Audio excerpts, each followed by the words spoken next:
মাত্র একটা ডিম দিয়ে আজকে সজনে শাকের রেসিপি করব। সজনে শাক তো পুষ্টি গুণে ভরপুর।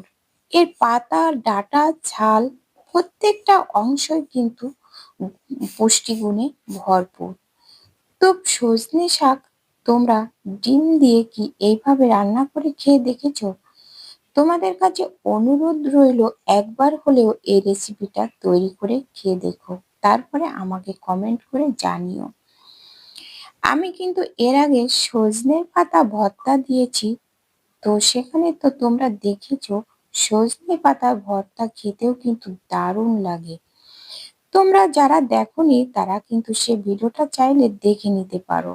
সেখানে তোমরা অনেকে অনেক ভালোবাসা দিয়েছো, তো অনেক সুন্দর সুন্দর কমেন্টও করেছো।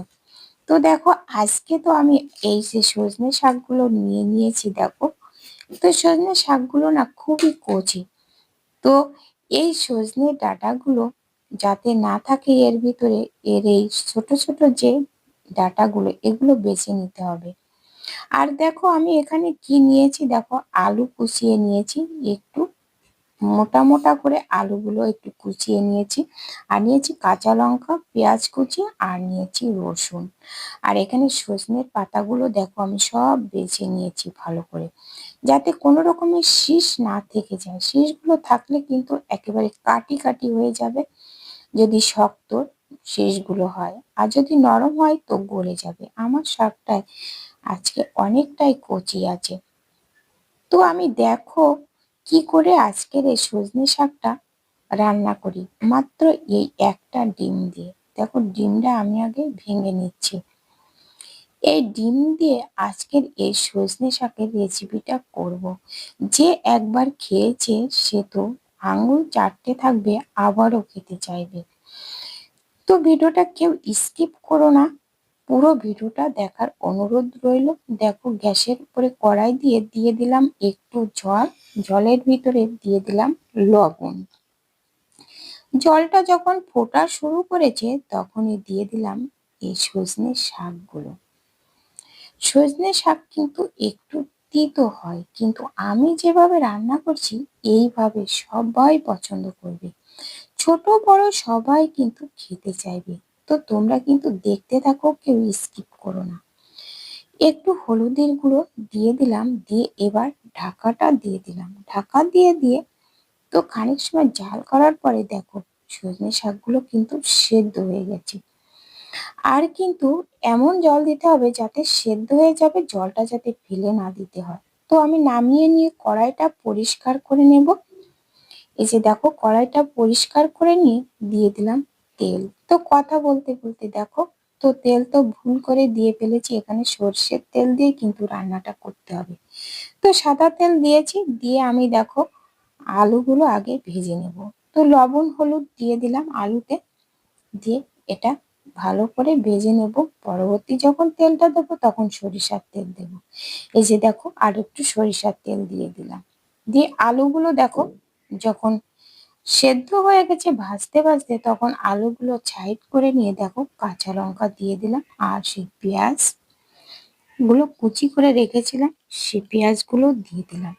আর এই সাথে রসুনগুলো থেতো করে দিয়ে দেবো একসাথে, তাহলে পেঁয়াজ রসুনটাও সেদ্ধ হয়ে যাবে।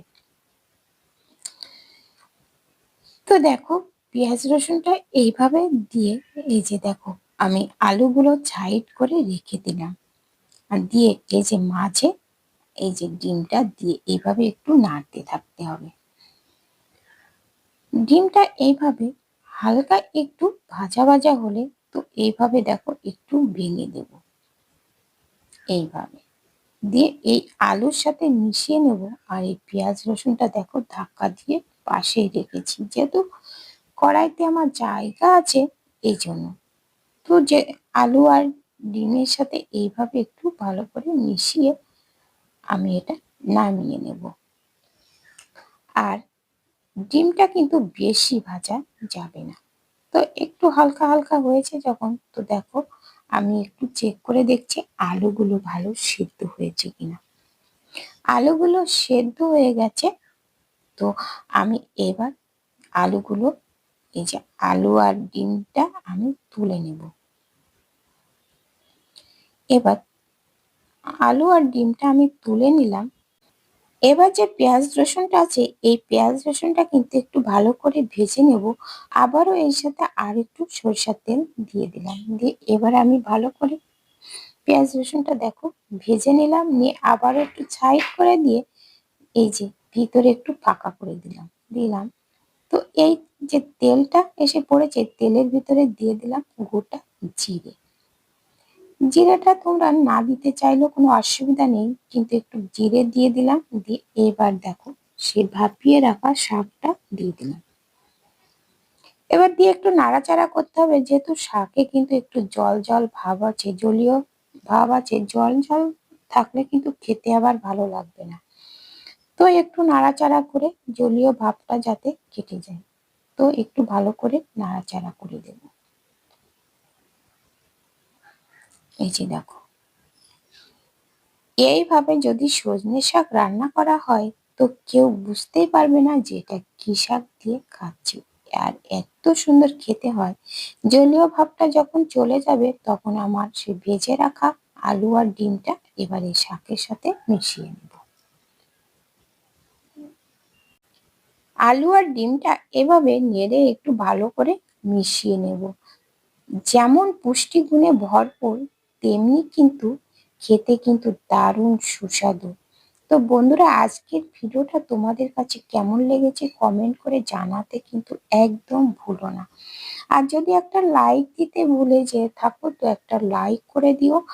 আর নতুন বন্ধুরা আমার চ্যানেলটা সাবস্ক্রাইব করে পাশে থেকো, তাহলে এমন সুন্দর সুন্দর রান্নার ভিডিও কিন্তু পেয়ে যাবে, অজানা অনেক টিপস পেয়ে যাবে।